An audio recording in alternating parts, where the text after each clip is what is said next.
অশ্রুসিক্ত চোখে উসমান দেমবেলে, বিমর্ষ মুখে লামিন ইয়ামাল।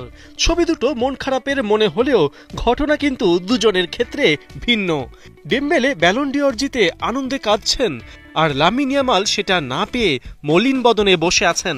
মাস দেড়েক আগে ব্যালন ডি'অর সেরেমনিতে এমন দৃশ্যেরই অবতারণা ঘটে।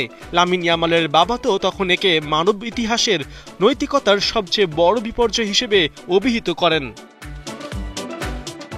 সময় গড়িয়ে আরেকটা অ্যাওয়ার্ডের দ্বারপ্রান্তে লামিন ইয়ামাল ও উসমান ডেমবেলে, আর সেটা ফিফা দ্য বেস্ট সেরা পুরুষ ফুটবলার ক্যাটাগরিতে মনোনীত 11 ফুটবলারের মাঝে আছেন এই দুজন। এবার সবচেয়ে বেশি 4 জন মনোনয়ন পেয়েছেন পিএসজি থেকে। এই তালিকায় আছেন Ousmane Dembele, Vitinha, Achraf Hakimi ও নুনো মেন্দেস।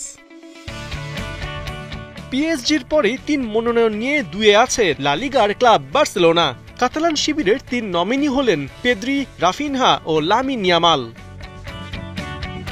অবশ্য রিয়াল মাদ্রিদও এই তালিকা থেকে বাদ যায়নি, তবে লস ব্লাঙ্কোদের একমাত্র অ্যাওয়ার্ড প্রত্যাশী কিলিয়ান এমবাপে। এদিকে গোটা প্রিমিয়ার লিগ থেকে মনোনয়ন পেয়েছেন মাত্র 2 জন, মোহাম্মদ সালাহ আর কোল পালমার। জার্মানির বায়ার্ন মিউনিখ থেকে আছেন হ্যারি কেইন।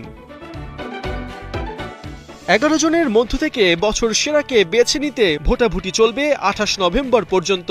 ফিফার 211 মেম্বার অ্যাসোসিয়েশনের কোচ এবং ক্যাপ্টেনরা তাদের সেরা 3 ক্যান্ডিডেটকে ক্রমানুযায়ী বাছাই করবেন।